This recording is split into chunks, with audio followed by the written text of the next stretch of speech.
আসসালামু আলাইকুম ভিউয়ার্স, আশা করি আপনারা সবাই ভালো আছেন। আজকে আরেকটি নতুন ভিডিও নিয়ে আপনাদের মাঝে আমি রাজু আমান বিডি।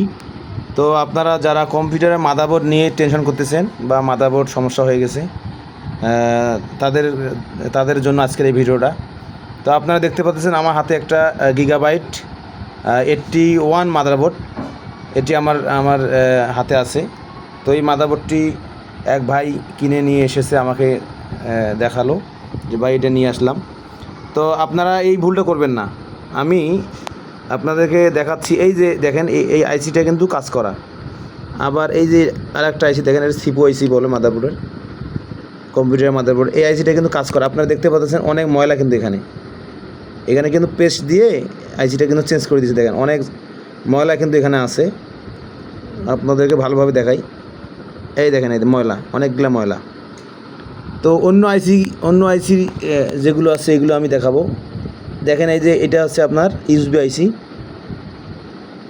এই আইসিটা কিন্তু কাজ করে নাই, অরিজিনালভাবে আছে। তো আপনারা যারা মাদারবোর্ড কিনতে চাচ্ছেন, আপনারা অবশ্যই অরিজিনাল মাদারবোর্ড কিনবেন। এই মাদারবোর্ডটা ভালো, গিগাবাইটের মাদারবোর্ড। আমি আবারও দেখাচ্ছি, এই মাদারবোর্ডটা কিন্তু ভালো কোম্পানি, গিগাবাইট খুবই ভালো, 81। এই মাদারবোর্ড খুবই ভালো, কিন্তু পুরাতন আপনারা নেবেন না। অন্তত নতুন মাদারবোর্ড একটু দেরি হলেও আপনারা টাকা পয়সা ম্যানেজ করে নতুন মাদারবোর্ড নেবেন। তো আপনারা যারা মাদারবোর্ড কিনতে চাচ্ছেন তারা অবশ্যই নতুন মাদারবোর্ড নেবেন। এরকম মাদারবোর্ড আপনারা নেবেন, এটা সার্ভিসিং করা মাদারবোর্ড, কিন্তু আপনারা ভালো করে দেখে নেন।